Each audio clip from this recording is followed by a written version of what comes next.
Hi, folks, and welcome to our new time. For those of you who watch this on tape delay, I guess it really doesn't matter anyway. But we are on at a new time now on Tuesday afternoons instead of the usual Wednesday mornings, at least from the local U.S. time that we're working from.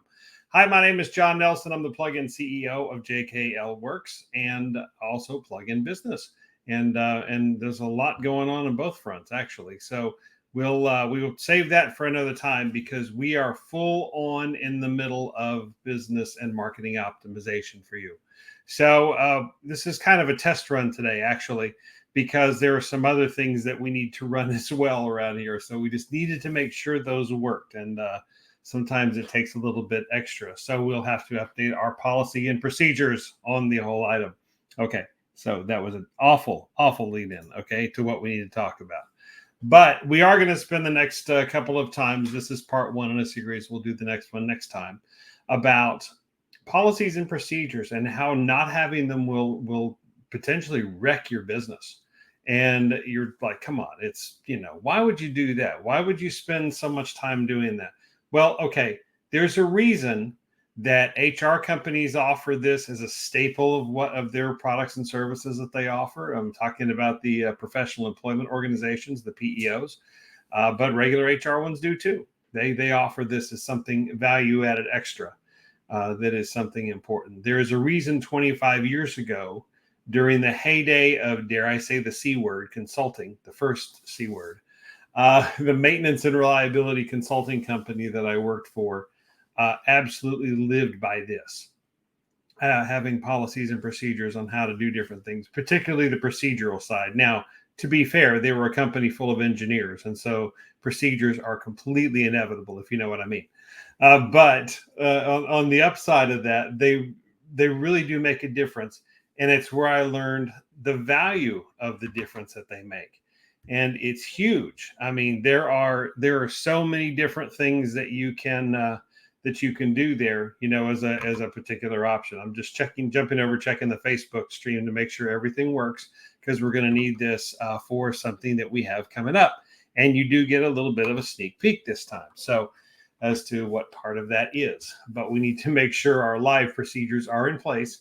And seriously, we do need to make sure the live procedures are in place and that everything is functioning normally with Facebook as it should. So let's, without further ado, let's jump into this. I know it's an awfully dry subject, but hang with me. If you take any bit of time to do this on your business, any at all, if any of this resonates with you, you will be major steps ahead in two areas. One, if you have turnover, if somebody leaves, and you ever had that person leave and the whole, one thing, however it is that they left, whether it's good terms or bad terms, there's this whole empty space of, oh, no, crap, what do we do? How do we do this? Why do we do what we're doing? And if you've ever been caught completely flat-footed in that situation, you know exactly what I'm talking about. So that is reason number one for policies and procedures, guys.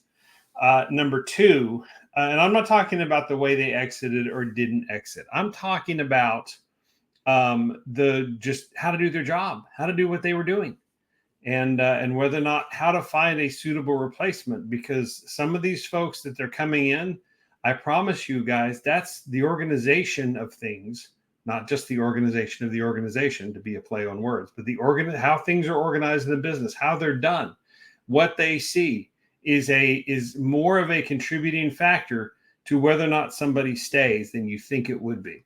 But it really is. What kind of procedures are in place? It's not so much the policies, but what kind of procedures are in place so everybody, they know what's expected. Because most people, they want to know what's expected of them. They want to know, they don't want any surprises. They don't want any gotchas. The ones that are really there to do a good job and to really try hard.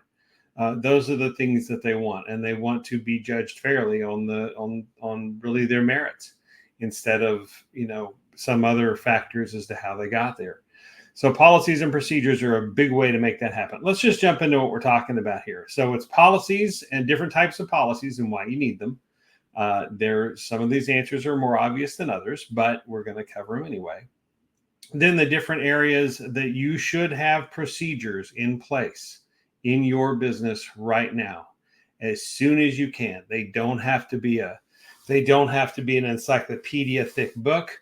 Remember, some of you, they actually had print encyclopedias way back in the day. Sorry, kids, it's a boomer moment, but not, and I'm not even a boomer. I'm a Gen Xer, but that's okay. We still had encyclopedias too, and they were all printed, and they took up entire bookshelves. And that's the way that goes. Of procedural manuals. Engineers their offices are full of them. I love engineers, but we poke fun at them, and they return fire sometimes. It's kind of fun.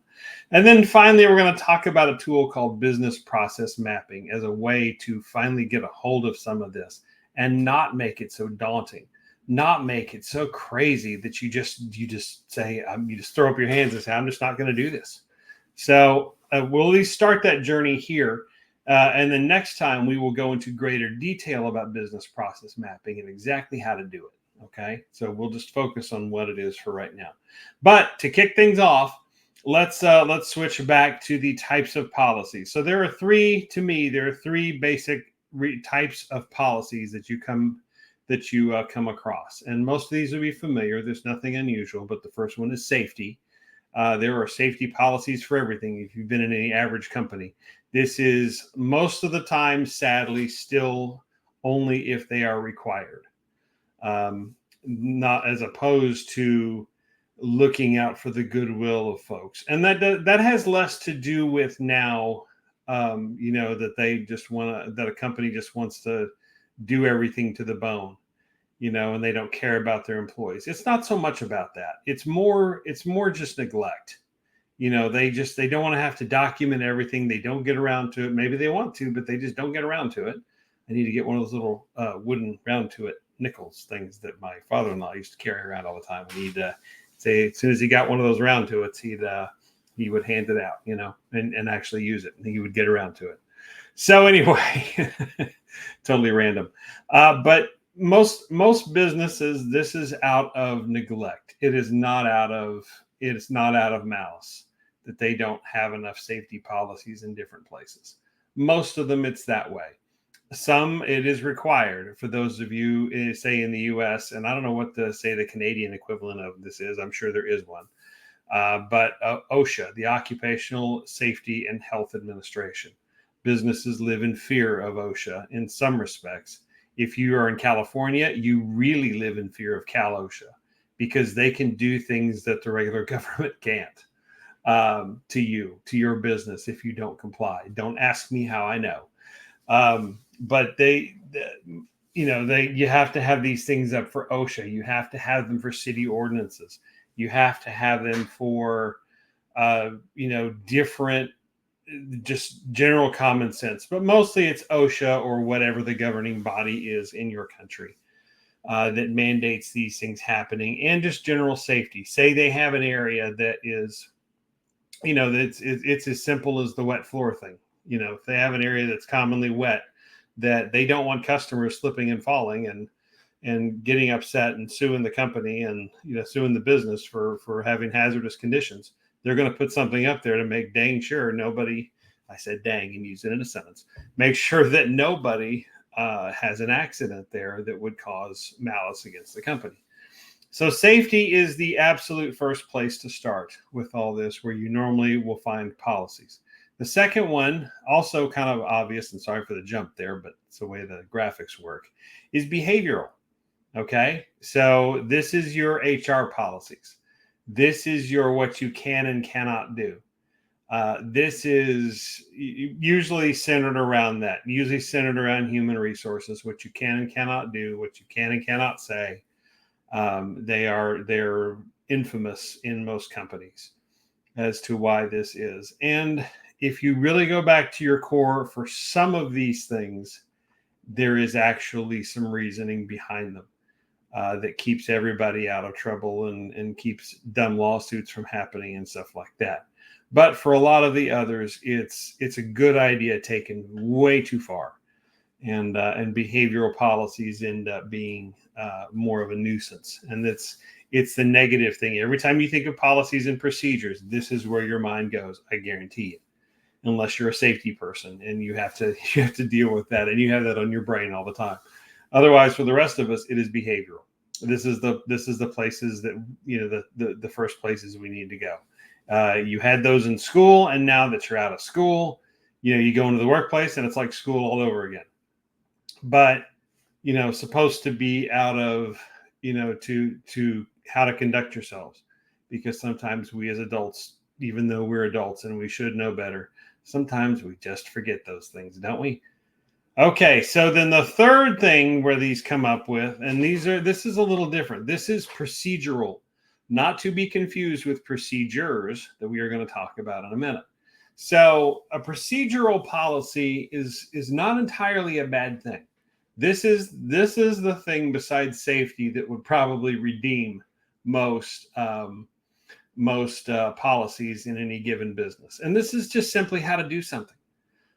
This could be a policy of how to deal with your insurance if you're given insurance, health insurance for your company. This could be how to deal with the media. There's more and more of these businesses that have policies on how to deal with the media. Most of them who have policies on how to deal with the media, there just seems to be more under the surface there, I guess. But at the same time, you don't want anybody, because on the other side, sometimes some media don't have some of the TV and online people don't have some of the same scruples, and so they will attach themselves to anybody, and they're much better at that job than you are at getting information out of you. And so before you know it, all of a sudden you have let something loose that really didn't have the intended consequence that you thought.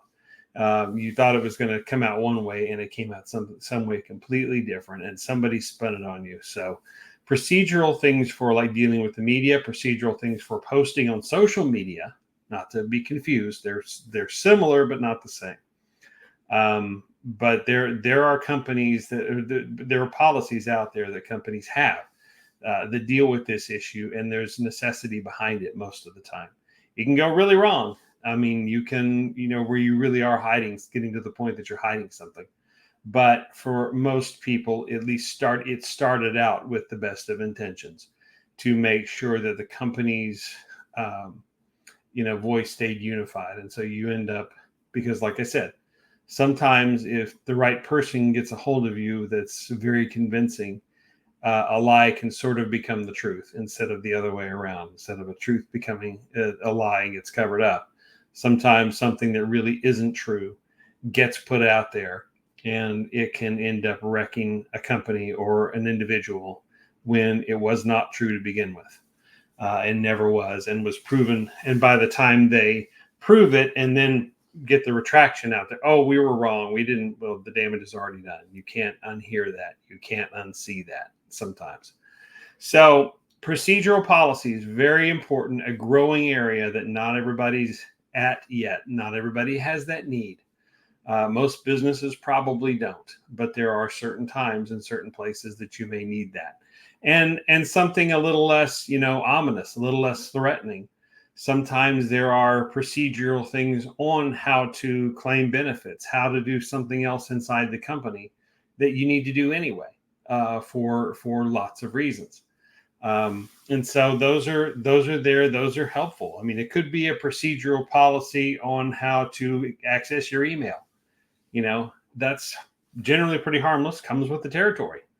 But and so there's a little bit of a line between, what is a procedural policy and what is a procedure. I'm just really screwing all this up if English is not your native language, isn't it? But just know, with procedural things, this is kind of a growing area, and you're going to see more of this, and it sort of floats in between what is a list of requirements that makes up a policy, and what are a list of action steps that are procedures. And so this kind of blurs the two and makes it something that is a little more, useful that way. So, all right, so we have that.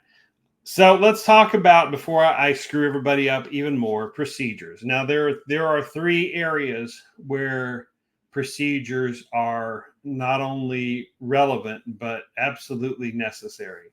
And most of you watching this are going to look and say, I don't have procedures in those areas. And you're probably right. Most of us don't. But if you're going to start, if you're ever going to document why that is, then these are the 3 places to start, and the 3 areas, common areas that you come up with as to why to have a procedure. So these are just a list of action steps on how to do different tasks, and we'll talk about why you need those in just a minute. But the very first one is sales, and the second one is operations, and the third is administration. So you say, well, I see marketing procedures sometimes. Where's that? Well, why don't we add that to the list? If you want to get more in detail, yes, you can add other categories. You should add other categories when you get big enough. But for right now, let's put marketing under sales. Let's put shipping procedures, which is an important thing to fulfill, fulfillment in general. Put those under operations. And say human resources, that's big on and employee management, employee benefits, and that sort of thing. If you're a really small business, you don't have to deal with this. But if you're 5 or more, you need to start to consider it all the way up to more than that. 5 is usually the starting number for professional employment organizations to even have the numbers that work to mess with it. So we skated that line for a long time, but there were times when we had multiple PEOs working in multiple states, and I had to balance them. I was the one who got to balance all that. So that was truly thrilling, trying to make sure everybody was on the same pages as to what they do. So most of anything you can come up with a procedure for falls into one of these 3 categories. And when you're just starting out with this, it is so easy to get overwhelmed and discouraged and say, I'm not going to do this. Why am I wasting my time? Why am I doing this for my company? And so just start simple. Start with this and start with these 3 areas, and this will cover most of what you need. Then if you feel the need later to branch out and to have subcategories that then become categories of their own, then fine. Maybe you're an HR company and that's what you deal with. Maybe you're a shipping company and that's what you deal with. Maybe you're a digital marketer like a lot of you. And so most of your stuff is marketing, procedures, how to do different things. Maybe you know them, but maybe you need to train a virtual assistant. Maybe you need to train, any number of people as to how to do what you do. So that is where procedures come in. That is where procedures are huge. Is dealing with all of that and making sure that they're good and they're well written and they're easy to follow. So we have some tips along those lines that may help you in your procedure writing. We're not going to get a whole lot into the weeds with this, but I hope these really help you. And a lot of they're based off of, there's a book called The E-Myth Revisited by Michael Gerbner. If you've never read it, go read it. It's like required reading around me. It's fantastic. And I've been exposed to it for about 20 years or so. And it has been at the core of not only businesses that I've been involved with, but others as well. And some you may not even think. One of the people we introduced it to owned a tattoo shop, and he took and implemented that book into the tattoo shop and what they were doing. And so unlike a lot of places, it was run almost like a hospital, to that level of surgical procedure. Everybody knew what was expected. Everybody, fell in. It wasn't he had dynamic artists who were very good and ran the place and did well, but it wasn't run, it wasn't overrun by them, taking over the business side. It was, he ran the business side, freed them up to do what they were good at. And he got to do what he was good at. So, which was keeping everything, in balance. So this is the E-Myth is where this comes from. Great read, easy read, and really walks through how to optimize a business, how to do it from the ground up when it's already, mostly the examples of when it's already going. And he uses stories and anecdotes and different things to do that. So a lot of this comes from there, but not solely. So these are just some things to think about. Okay. So the first one is be thorough yet concise. So there's this temptation when you're coming up with procedures, or at least you think in your head, this should be this giant book of whatever. So, or it's the opposite way. For those of you who have ever bought something and tried to assemble it with the some assembly required thing that ends up being a lot of assembly required. Those of you who are parents know exactly what I'm talking about. You have had one of those, one of those holidays, one of those Christmases, when you're there trying to assemble something and the directions are awful. So you know what I'm talking about. So be thorough. Don't leave anything out, but yet don't make it a huge book, literally either. Be straight and to the point, and don't miss steps. We'll talk about some more of that in just a minute. But this is this at least just a simple, surprisingly simple, yet great place to start with doing this, right? Okay, the second one is let's see, design this so that they can be completed. Okay, these two are important, and these next two are important. So this is the E-Myth thing, right? So design this so that it can be completed by the person with the lowest skill set required, the minimum skill set required to do the job. Okay. So what do I mean by that? With the least, I'm just trying to make sure I get this right. With the least amount of skill required to do the job. So what does that mean? That basically means, people don't treat people like they're stupid, but the idea here is the absolute minimum skill that it takes to do this. And we'll talk about extra training and certification in just a second. But you want to write a procedure such that a person who doesn't have to have that much skill can make this happen. Now, why is that important? Why would you do that? Well, the main reason is substitution, is cross-training, is somebody being able to do your job if you're out for a day sick, or you're on vacation, or you're whatever. My wife is fixing to go on vacation. She's about to go on vacation. Yes, I said fixing to. She's about to go on vacation. And so there are certain tasks that she does that no one else is available to do. It doesn't mean other people can't do them, but no one else is available to do them on a regular basis. So she is training somebody specific, or showing somebody specifically, not training her because it's really not that, some of it's not that hard, but just showing her what she does and how, and getting her all set up so that this lady can fill in while my wife is out on vacation. And so it's just a perfect example like that. This lady's, incredibly smart, has a PhD, and what we're talking about here is low-level accounting stuff. Most of us could probably do it if we thought about it, but it's just the role that's there, and it's not something this other lady is familiar with. It's not her general area of expertise, but she's certainly has the minimum skill set to figure it out with a little bit of guidance. So that's the deal. So it is it's important that happen. And so it's somebody with the minimum amount of skills required to do this. So you're making these procedures as simple as possible for somebody who does not normally do this. They're highly intelligent, but they don't normally do this stuff. Okay. So the next thing is, if it requires a little bit of training, so make sure it's the minimum certification or training required whenever you're coming up with this. And that too just, plays to the same. There are some things that you just have to be certified to do. There's no other way around it. Okay. So, but make it the minimum certification, again, for replaceability. If something happens, if that person gets mad and leaves the company, if that, and they start trying to do damage, well, then, you're really not without them, because you've taken the time to show others how to do what they do. So while it's an inconvenience, it's not catastrophic. That's the idea. Okay. So that's the beauty of what procedures provide. Good, well-written, decently put together procedures can provide. Somebody can step in and do that job for an interim time, whether that person's on vacation or out sick or gone permanently, never to return, and taken half the group with them.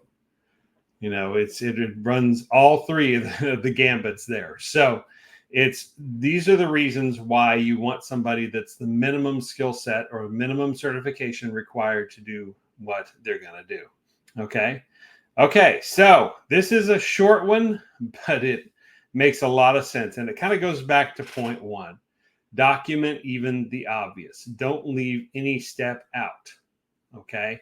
Because you never know how even intelligent people process things. There are some people in this world, highly, highly intelligent folks, that whenever they are looking at a procedure and they need every little step put out there, even though it's so obvious, it frustrates you to watch it. Okay. They need that. They need that continuation. It's not that they're stupid. It is that that's just the way their brain is wired. And they need those step by step by step by painful step, at least to you anyway. Or if you're one of those people, you really do want that step. And when it's left out, you just can't deal with it very well. So even whenever you're documenting things, when you're coming up with procedures for stuff, for how to do certain things, don't leave any step out, even the obvious. Make sure they're all there.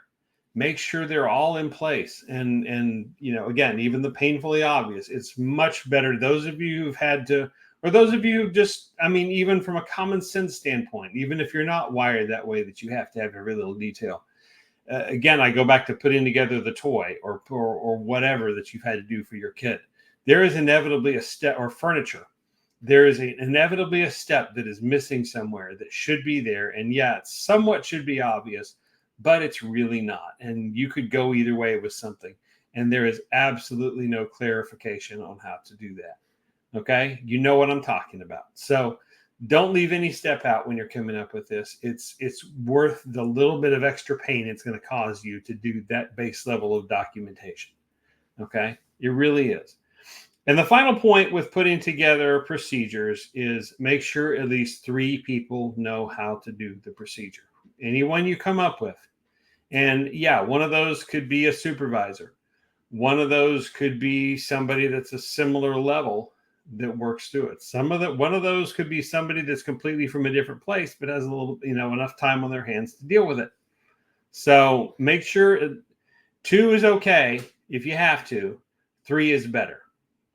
Make sure 3 people know how to do everything in every different task in your particular business. Or can be shown very quickly how to do so, because it will just make a world of difference. Then you're not held hostage by anything, not by weather, not by illness, not by, bad blood leaving a company, firing, relocation, salesperson getting mad and is leaving, and others, that are in positions of high power in a particular business getting mad and just leaving. You're not held hostage by that, because you have taken the time, and it was painful and it took you forever to do it. But you've taken the time to make this happen. You have taken the time to really put these details in place and to not leave anything out. So you are rewarded with anybody being able to step in at almost a moment's notice and do what needs to be done, at least for a certain amount of time, until that person either comes back or you get a replacement, depending on what the situation is. So procedures, extremely, extremely valuable.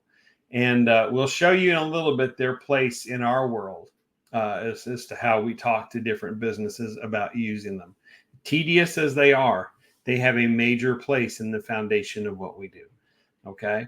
But before we do that, let's talk about, okay, you've beaten the whole thing about I need policies and procedures to death. Okay. I already knew it, but now you just, you've drilled it so far in the ground that the gophers are down there going, hey, knock it off, So how do we get started with this? So let me introduce you to a tool that was my first assignment when I started that maintenance and reliability consulting company. Even though I was there for the IT, I was there for the computer world, but I still needed to understand dealing with all of these engineers in different types, different places, different aspects of the business as to why they were in a given situation. I needed to understand that. And so the first thing they made me do as a relatively young adult was to map business process. So let's talk about business process mapping. This is the tool that will help you through a lot of things if you're willing to embrace it. There are lots of books and materials and things out there about it, and we'll go into greater detail next time on how to do it and some relatively easy ways. Don't overthink this. This is everything we've just been talking about. It's just put into a more formal process. Okay, that's all it is. So you can, and you possibly will, completely overthink the situation and be intimidated by it and shut down and not do it. Well, the fact of the matter is, it's not as hard as you're about to make it out to be. So please don't do that. Don't do that to your business. Don't do that to yourself. Don't do that as a leader. For those around you, particularly if you need buy-in or you want buy-in on how to do it, just don't do that to yourself. Okay. So what is it? So this is a comprehensive way, although surprisingly simple, of mapping your entire business process from start to finish. So this goes back to what we were talking about earlier. Where are the three areas of procedures? Sales, operations, and administration. So those are some of the overall places you start. You think about, okay, let's start with the first one. What is my sales process?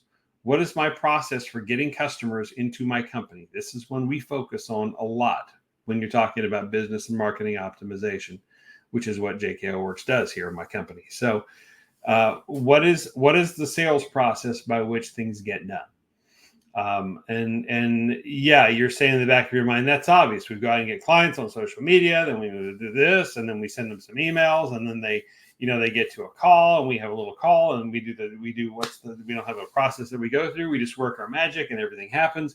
And all of a sudden they either say yes and we get going on board, or they say no and they suck and we never hear from them again. Or if we're a forward thinking company, we start looking for ways to, okay, this is a drip campaign here. We can try to get them back on board and see if we can convince them into doing stuff, or maybe they need to wait a little bit or whatever. However they end up there. Or if they said yes, then we're going great guns. We're getting everything set up. We're getting started. A lot more marketers than you would think tell me privately that where they struggle the most is not the sales process. It is the onboarding afterwards. It's the transition from what they say they can do and getting payment for what they say they can do to actually doing it and actually, implementing that out there. They can do both, but that transition, and oftentimes they're set up to do both, or depending on how they are, or they have people standing by that are set up to do both. But in that transition is where they struggle.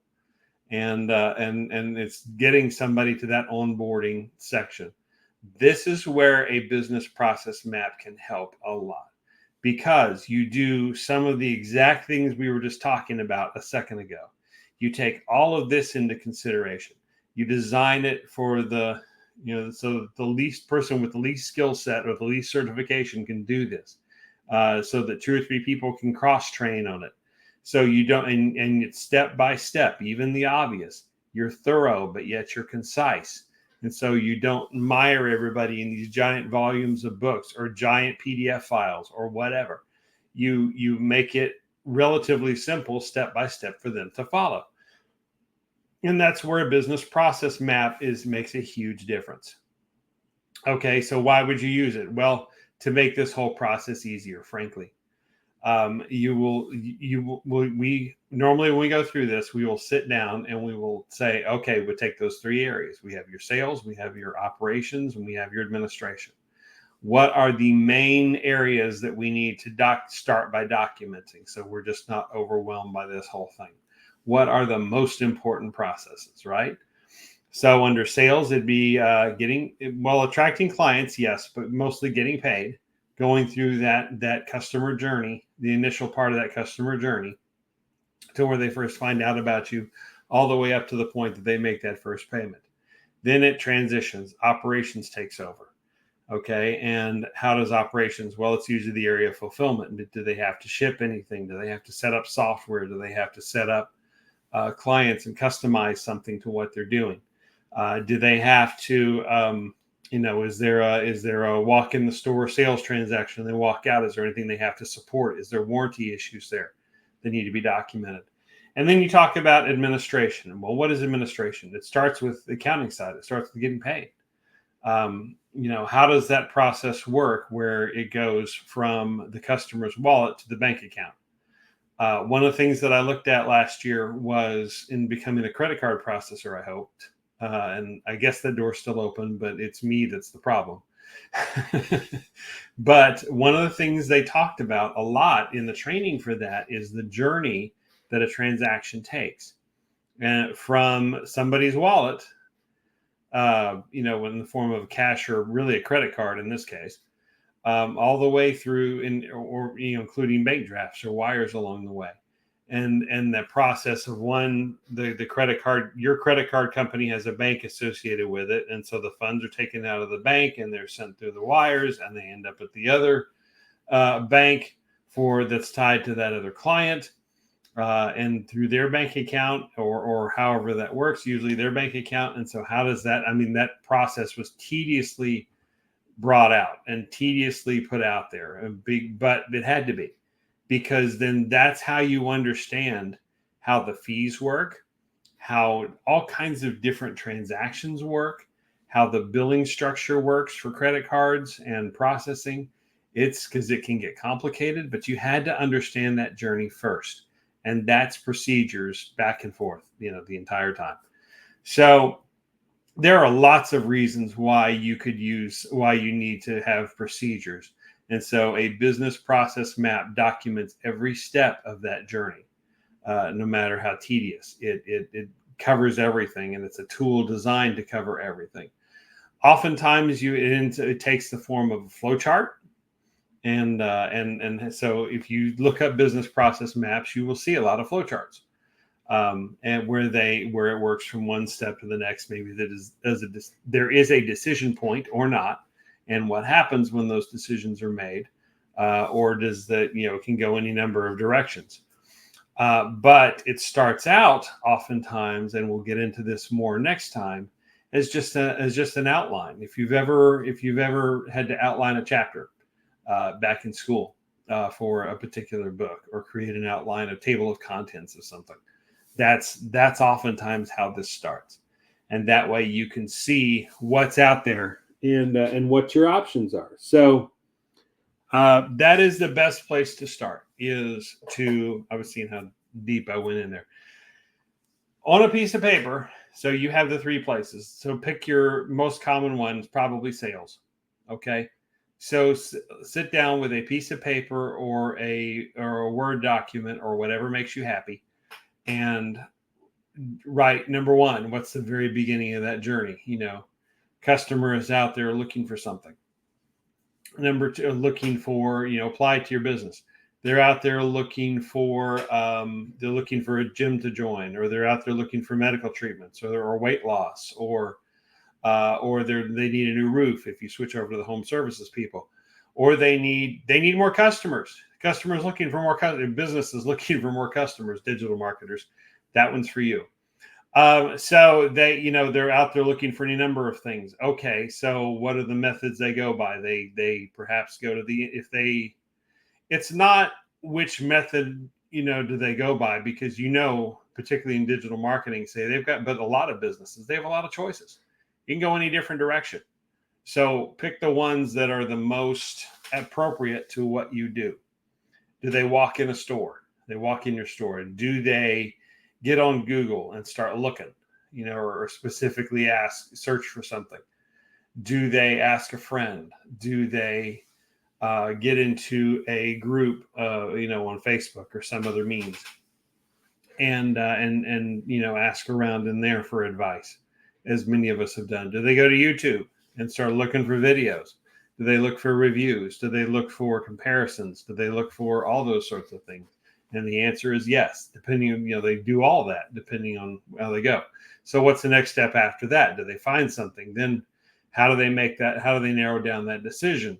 And once they narrow down that decision, and they pick a company, let's assume your business, then what happens? They reach out, they attend a webinar, or they make a phone call, or they walk in the business, or they do whatever, and they get the information, the buying information that they need, or they browse, or they do whatever. Maybe they ultimately, what happens if they decide to buy? What happens if they decide not to buy right now? What happens if they decide not to buy at all from you? Okay, so those three things. So what you're doing is, on a page, you're outlining this. Point one, point two, point three, point four. Maybe you have some sub A, point B under, say, point four.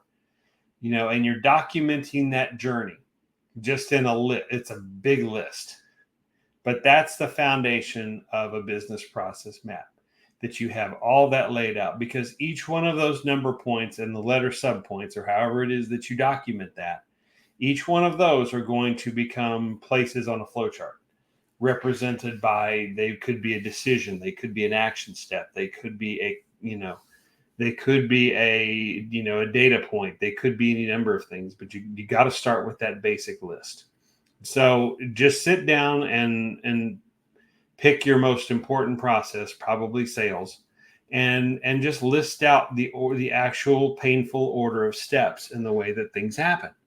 And you'll be amazed at what you come up with and the level that you come up with. But what you'll start to see a little bit later on, as it gets more developed, is maybe you hit a step that you realize, oh, I don't know what to do then whenever that happens. What do we do? What have we been doing? Have we been doing anything? Or do these people say no, they say not right now, and they go off into oblivion? Have a customer that they're great the first month. After that, they don't follow up with them. And you say, well, that's obvious, but not to everybody. I mean, they know they need to do it, but they just don't have, or maybe they know they need to do it, they just don't have a way to go do it that has worked very well, or they don't know, they just plain don't know what to do, but they want to do something. Okay. So what you start to see are gaps in your process that you may not have known were there had you not sat down and made this giant list of the process order of things. Okay. You don't believe me? Try it. It's not that hard. Take you, if you do it 5-10 minutes to list that entire journey out. Now, when you do that, though, resist the temptation, and we'll talk about this more next week, but next time you see this, but usually next week. But they resist the temptation to blur processes together. Okay, so if you're just make it as simple a process as you can, and then when you hit the end of that, you're done. Don't try to document the entire customer journey from start to finish all the way through. Break it down. Don't do that to yourself. Maybe break down your prospecting process alone. Then break down your sales call, if that's what you have, or your encounter, or your webinar, or seminar, or somebody walks into the store. What happens?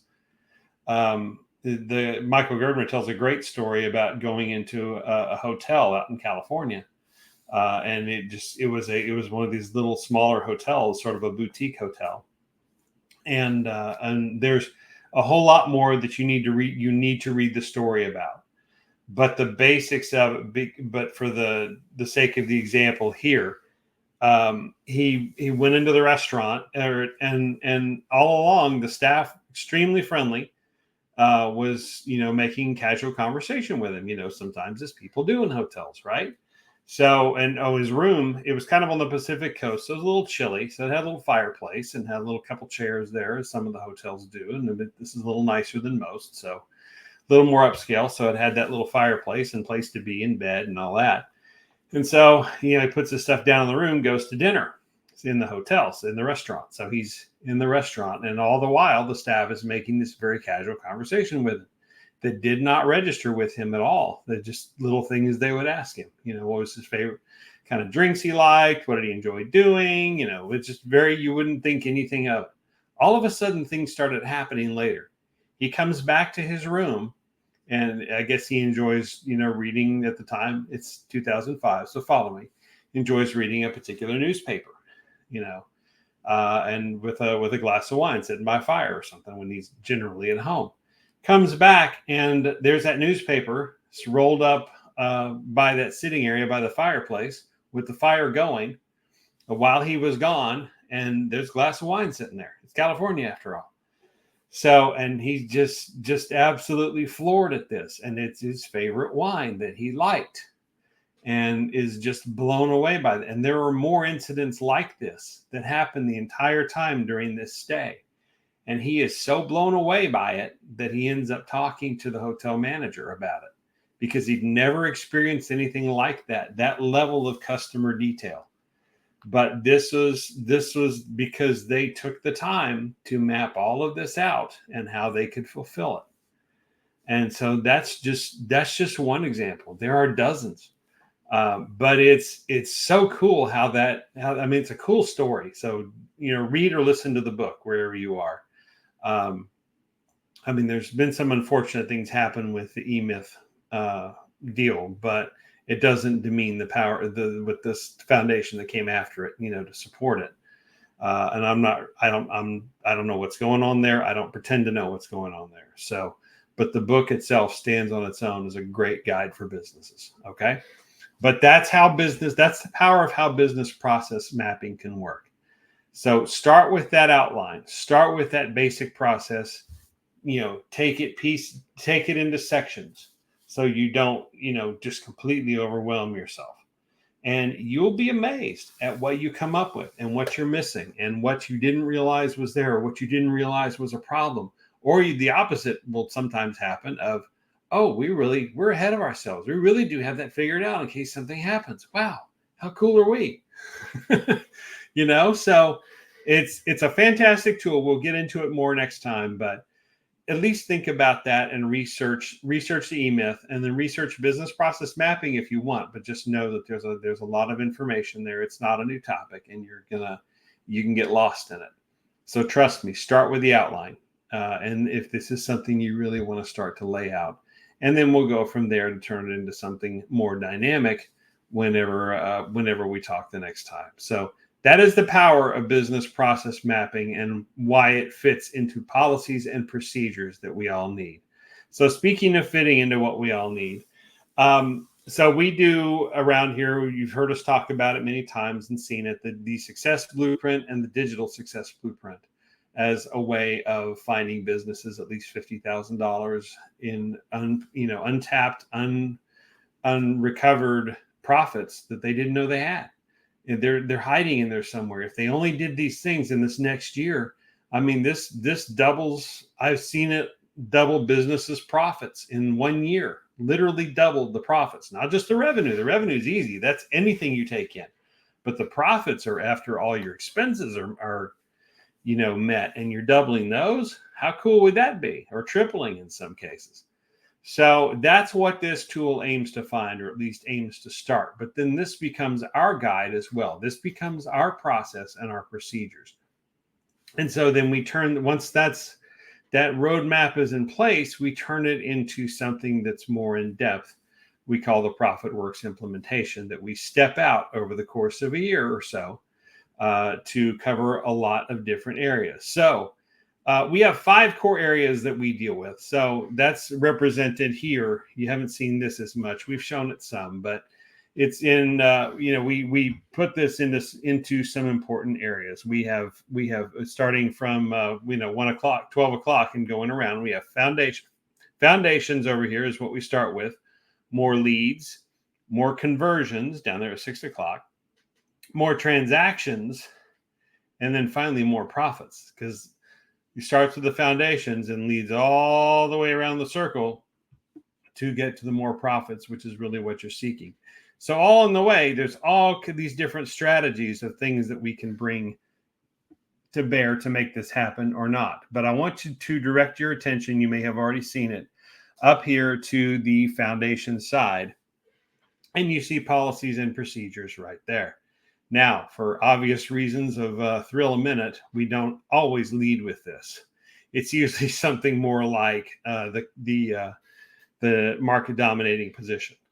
Okay, but but it is important, and it's important fundamental that we try to visit along the way. And as proof of that, if we take about a year and we kind of map and model this out, it looks something like this. Now, I know you haven't seen this before, but you will probably see more of this graphic again, because this details a little bit more about what we do and what we handle. So if you look at the highlighted section right up here, we just start simple. It's not policies and procedures. It's documenting the sales process. Okay. That's the most logical one to start with. Right after that is documenting the fulfillment process. When somebody says yes, what happens? But we start with the sales process. Most of the digital marketers that are watching this out there do that. That's the first place we all look. That's the first place we're taught to look. Okay. As to how this all works, how this can work for our business and what's there. You see, there are some more strategies that we bring in along the way, but all of them are very familiar. They all harken back over here. And truth is, we trade some of these out from time to time. But there's actually 14 here, which is a little over a year. So we're hopeful that way. But we try to do one strategy a month. Some take less time than others, so we can squeeze them together. So that's the thing. That's what we do, and that's what we do for different businesses. And that's how this whole thing can work. And that's the importance of policies and procedures in it. It's not the first thing, but it is coming. And it is something that needs to be dealt with in your business, because otherwise what ends up happening is it's sort of like it's like a leaky faucet you didn't know was leaking. It's costing you a lot of money on the back end. And unless you decide to pay some attention to it, you're never going to know it's there until it's too late. And your water bill is many times more than what it should be. And if you live in some cities, it's out of control. So you want to make sure that you don't miss that at all. And policies and procedures are the way to do that. So if you have any more questions about policies and procedures, what you've seen, do me a favor and just comment on wherever you're seeing this. And then we'll do our best to circle back and answer all of those. If there's something that if you'd like to take next steps and see what that would look like with us, you're welcome to visit jklworks.com. You can do strategy.jklworks.com and book a little time with us. Or if you're ready to start that journey and see what a success blueprint would look like for you, it's free to get started for your business. But we're going to uncover at least $50,000 in revenue in your business and profits. It's even more profits. Generally, that's what we try to focus on. And sometimes, depending on your business, those numbers are very, very similar. But we try to focus on that. So then and see if we can find that for you to start in at least 50 minutes. Then we work out that entire year's journey, and we're not overwhelming you, but we are being methodical, taking everything step by step by step with the roadmap that we provide. So hope to hear from you if that's something that you would like to check out. If you're a digital marketer or you're somebody that might be a marketing agency, that you think this would be nuts. I mean, it'd be okay for you, but it'd be better for your clients, something like this, because this is not all the stuff on that list were things that were marketing related. Some of them were obvious. They were digital marketing, but not all of it was. And so if you want to explore what that looks like, we're big on collaborations. We like making that happen, where you get all the marketing business and we get the business optimization business, and we come alongside you to make that happen, because it's your clients and we provide so much value for them. It'll more than pay for both of us for anything that we would charge for doing that. But if that's the case, DM me or come by jklworks.com and let's see what that all looks like and see if we can get that going. Otherwise, thanks for watching. Have a great rest of your week, and we will talk to you very, very soon. Bye.